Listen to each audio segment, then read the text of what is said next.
Kilo বান্ধবী কেমন আছোস? কি গো থাক থাক ঘরে যে অশান্তি। তোর ঘরে আবার কি অশান্তি? কিছুদিন আগে আবার ফোন করে কইলি তোরা কত সুখে আছোস, আবার কি হচ্ছে? ওটি তো তোর মিছা কথা কইছিলাম, বুঝোস না কেন? মিছা কথা কয় মানে কি সত্যি? আচ্ছা ঠিক আছে, সেটা নয়, বাদ দিলাম। তুই আমার মতো জামা পরছিস কে? আমার মতো চেন পরছিস কে? আমার মতো কানে দুল পরছিস কে?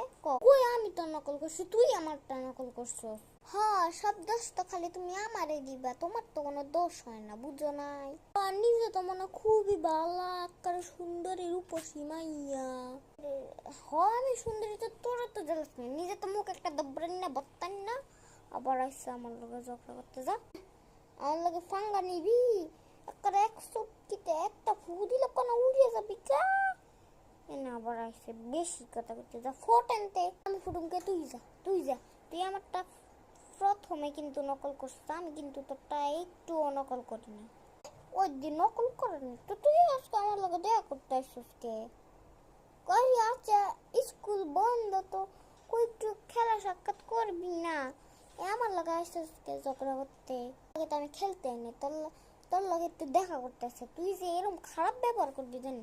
তুই আমার মতো জামা পরছিস, চেন পরছিস, কানের দুল পরছিস, আবার আমার মতো রিয়েল ক্যারেক্টারও করছিস। এরকম কে তুই? কপি বাসকে কপি বাস জানি কোন আনকার। তুই আমারটা কপি করছিস। বার বার খালি তোর মতো আমার কণ্ঠ হয়ে যায় কে? কোন একটু সমস্যা হয়েছিল খালি তোর মতো কণ্ঠ হয়ে যায় কে? তোর মতো কণ্ঠ এত স্পেশাল কিটা রে? গলার সমস্যা দেখে তোর আমার মতো কণ্ঠ হবে, এটা বুঝোস না? ঠিকই বুঝি, কিন্তু তুই আর সম্বন্ধ করতে দিলি। কত বিপদ রানতে রানতে খাওয়া হয় না, কিছু না, ইফতারি খাইয়া আর ভাত খায়